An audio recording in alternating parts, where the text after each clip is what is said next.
नमस्कार, कानून की बात में आपका स्वागत है। मैं हूं आशीष भार्गव और जो मुद्दा है वो ईडी का है, यानी प्रवर्तन निदेशालय, जिसकी कार्रवाई पर लगातार सवाल उठते आए हैं। 5 जजों के संविधान पीठ ने उसकी शक्तियां जो थी गिरफ्तारी की, समन करने की, जब्ती करने की, अटैच करने की प्रॉपर्टीज़ को, उस पर अपनी मोहर लगाई थी। लेकिन उसके बावजूद सुप्रीम कोर्ट ही अलग अलग बेंच समय समय पर ईडी की जो कार्रवाइयाँ हैं उन पर सवाल उठाता रहा है। और अब सुप्रीम कोर्ट के 2 जजेस की बेंच ने ईडी को बड़ी नसीहत दी है अपने फैसले में और कहा है कि जो ईडी है उसके ऊपर देश की आर्थिक सुरक्षा की जिम्मेदारी दी गई है। एक बड़ी संस्था है, इसलिए उसे ईमानदार होना चाहिए, पारदर्शी होना चाहिए और निष्पक्ष होना चाहिए और प्रतिशोधी नहीं होना चाहिए। प्रतिशोधी की भावना उसके अंदर नहीं हो और प्रतिशोधी कार्रवाई वो ना करे।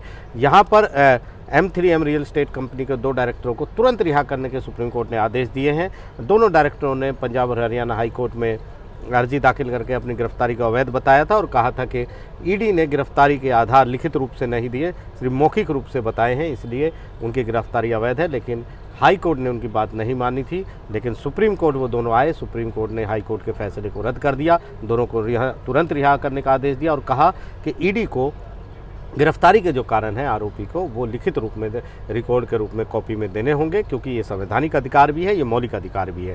संवैधानिक अधिकार इसलिए है कि लिखित में गिरफ्तारी के जो आधार होंगे उससे जो आरोपी है अपने लिए उचित कानूनी सहायता लेने में सक्षम होगा, और मौलिक अधिकार इसलिए कि उसे ये जानने का पूरा अधिकार है कि किन आधारों पर उसे गिरफ्तार किया गया है। सुप्रीम कोर्ट ने ये भी कहा कि ईडी जो है उसको ऐसी जो कार्रवाई ईडी करती है उससे उसकी जो छवि है उस पर गहरा असर पड़ता है और ईडी को इस तरह की कार्रवाई नहीं करनी चाहिए। उसे कहीं से भी प्रतिशोधी नहीं लगना चाहिए, उसे ईमानदारी से काम करना चाहिए, बोर्ड से ऊपर होना चाहिए और उसे साथ ही साथ जो है वो जो कार्रवाई जो है उसकी निष्पक्ष होनी चाहिए, ये उन्होंने कहा है। साथ ही साथ उन्होंने ये भी कहा है कि ये किसी भी तरीके से सही नहीं है कि अगर कोई सम्मन ईडी का है उसका असहयोग करता है, बार बार उसका पालन नहीं करता, पेश नहीं होता, तो इसका मतलब ये नहीं है कि उसे ये गिरफ्तार करने का वैध कारण है, इस आधार पर गिरफ्तारी हो जाए।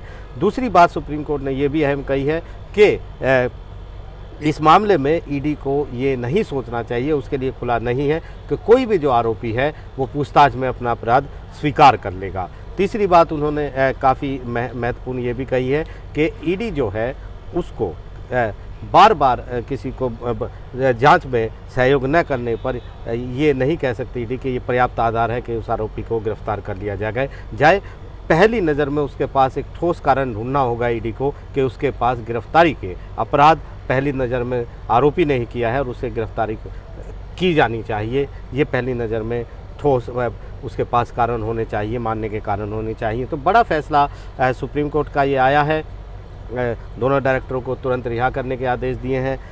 ईडी को कहीं ना कहीं चेताने की कोशिश की है कि उसकी हर शक्ति को हर अधिकार को पूरी तरह से छूट नहीं दी जा सकती। हालांकि 5 जजों के पीठ ने ईडी को ये छूट दी थी, लेकिन उसके बाद उसमें जो गिरफ्तारी की प्रक्रिया थी और जो समन करने की बात थी उसको लेकर 2 बिंदुओं पर सुप्रीम कोर्ट फिर से विचार करने को तैयार हो गया था। एक अहम सुनवाई अक्टूबर में ही होने वाली है। उधर छत्तीसगढ़ लिकर स्कैम मामले में छत्तीसगढ़ सरकार ने सुप्रीम कोर्ट से शिकायत की थी कि ईडी बदले की कार्रवाई कर रहा है, उसके अफसरों को धमका रहा है, बहुत सारे अफसरों को वो बार बार दबाव बना रहा है कि मुख्यमंत्री के खिलाफ बयानबाजी करें। और बाद में सुप्रीम कोर्ट ने इन सब चीज़ों को देखते हुए ईडी को फटकार लगाई थी और ईडी को किसी भी तरह की कोई भी कार्रवाई करने से वहाँ पर छत्तीसगढ़ में रोक दिया था। तो काफ़ी अहम हालात हैं। इस समय सुप्रीम कोर्ट में बहुत सारी याचिकाएं यहाँ पर दाखिल हैं, जिसमें ईडी की जिस शक्तियाँ दी गई हैं उनको बेलगाम करार दिया गया है और कहा गया है कि ईडी इस तरीके से मनमानी कार्रवाई नहीं कर सकती।